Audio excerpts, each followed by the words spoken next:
Hello everyone, welcome to my YouTube channel. आज की class में हम पढ़ने वाले हैं features of the data structure.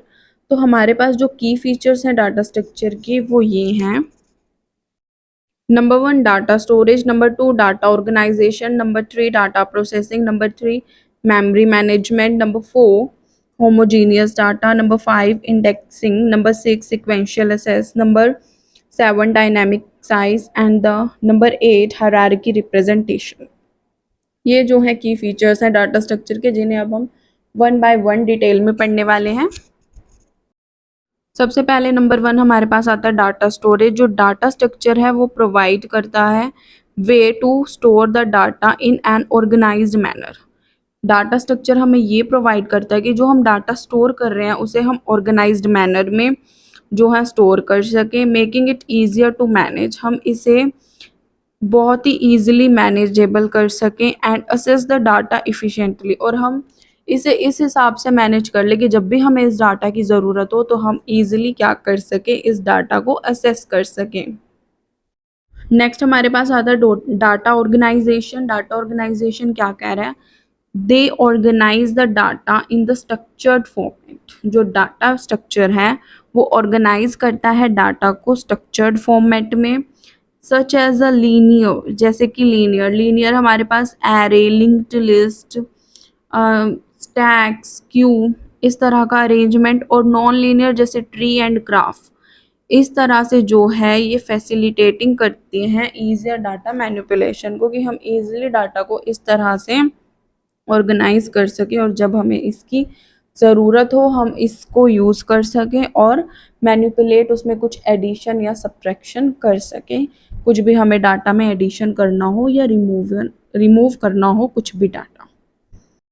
Next हमारे पास आता है डाटा प्रोसेसिंग। इसमें क्या आप बोल रहे हैं? They enable the efficient data manipulation including operation like insertion, deletion, traversal, which are optimized for the performance based on the data structure used।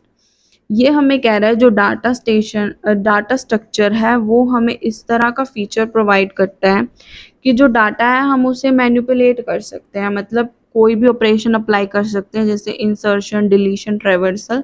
जब भी हमें अपने डाटा में किसी भी चीज़ की नीड होगी, इंसर्शन की होगी तो इंसर्शन करेंगे, डिलीशन की होगी तो डिलीशन करेंगे, जो कि ऑप्टिमाइज कर सके परफॉर्मेंस को based on the data structure used. जिस तरह का हम डाटा यूज़ कर रहे हैं, मतलब जिस तरह से हम देख रहे हैं कि हम स्टैक में डाटा डाल रहे हैं, एरे में डाल रहे हैं, तो उसी हिसाब से जो है डाटा मैनिपुलेट भी हम कर सकते हैं।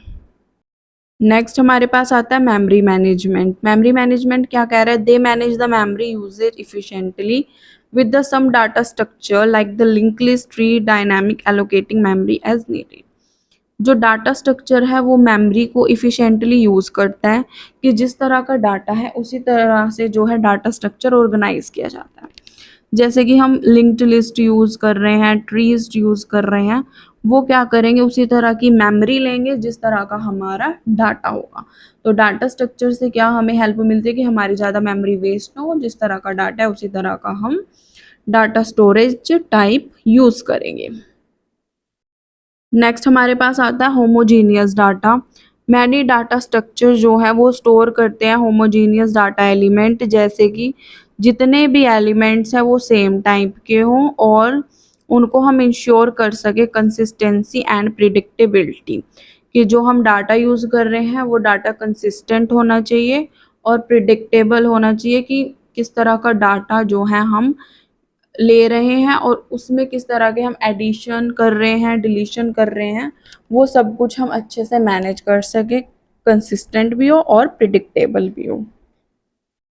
नेक्स्ट हमारे पास आता है इंडेक्सिंग। सर्टेन डाटा स्ट्रक्चर, काफ़ी सारे डाटा स्ट्रक्चर हैं सच एज अ एरे, जो अलो करते हैं इफ़िशिएंट इंडेक्सिंग, प्रोवाइड करते हैं direct access of element based on the index position, कि जिस तरह की इंडेक्स पोजीशन होगी उसी तरह से जो एलिमेंट्स हैं वो डायरेक्टली क्या कर सकते हैं, असेस कर सकते हैं। जैसे कि हमारे पास एरे है, एरे में क्या होता है, इंडेक्स गिवन होता है कि ये मेमोरी लोकेशन 0 है, 1 है, 2 है, 3 है। जब एरे को आप पढ़ोगे तो आपको वहाँ पर इंडेक्सिंग नज़र आएगी। ये भी क्या है, एक की फीचर है डाटा स्ट्रक्चर का, कि हम जो है पता कर सकते हैं कि इंडेक्स नंबर क्या है हमारे इस स्टोरेज का जो हमने एरे में स्टोर किया है। तो ये जो इंडेक्सिंग का वो कंसेप्ट है वो आपको तब क्लियर होगा जब हम एरे के बारे में पढ़ेंगे। नेक्स्ट हमारे पास आता है सिक्वेंशियल असेस, जो लीनियर डाटा स्ट्रक्चर है जैसे कि एरे, लिंक्ड लिस्ट, ये हमें अलो करती हैं सिक्वेंशियल असेस ऑफ एलिमेंट की। जो डाटा है वो सीक्वेंस में रहेगा, उसमें जो एलिमेंट्स हैं वो सीक्वेंस में ही डालेंगे और सीक्वेंस में ही हम उन एलिमेंट्स को ले सकते हैं। ये करता है फैसिलिटेटिंग ऑर्डर डाटा प्रोसेसिंग। इसमें क्या होगा, जो डाटा की प्रोसेसिंग है वो एक पर्टिकुलर सीक्वेंस ऑर्डर्ड में एडिशन होगी, और रिमूव रिमूव भी हम उसे क्या कर सकते हैं, सीक्वेंस में रिमूव कर सकते हैं। अब हमारे पास दो तरह के डाटा होते हैं। फर्स्ट वो हैं जो लीनियर डाटा स्ट्रक्चर और एक नॉन लीनियर। लीनियर में हमारे पास आएंगे array, stack, Q, linear link list. तो यहाँ पे उन्हीं चारों के बारे में बात की जा रही है, जैसे array, linked list, Q, stack के बारे में, जो कि हमें सिक्वेंशियल डाटा को असेस करने का फीचर देते हैं। नेक्स्ट हमारे पास आता है डायनामिक साइज। इसमें क्या बोल रहे हैं, some data structure like a linked list and dynamic array can adjust their size dynamically to accumulate varying amount of data. जैसे कि कुछ डाटा स्ट्रक्चर है लिंक्ड लिस्ट और डायनामिक एरे, ये क्या करेंगे, अपने डाटा को एडजस्ट करेंगे डायनेमिकली, कि जिस तरह का हमारा डाटा का अमाउंट होगा उसी तरह से जो है एडजस्टमेंट हम अपने डाटा के साथ कर सकते हैं।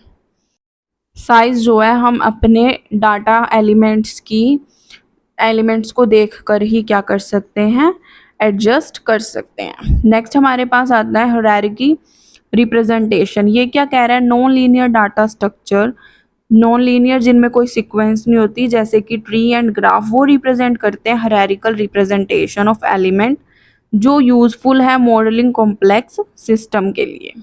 तो आज ये जो थे की फीचर्स थे हमारे पास डाटा स्ट्रक्चर के और भी टॉपिक्स देखने के लिए आप जो है हमारे चैनल को सब्सक्राइब कीजिए, लाइक कीजिए इस वीडियो को, एंड अच्छा सा कमेंट पुट कीजिए और मुझे सपोर्ट कीजिए, ताकि इसी तरह के और भी ट्यूटोरियल मैं आपके लिए लाती रहूँ। Thank you so much, bye bye.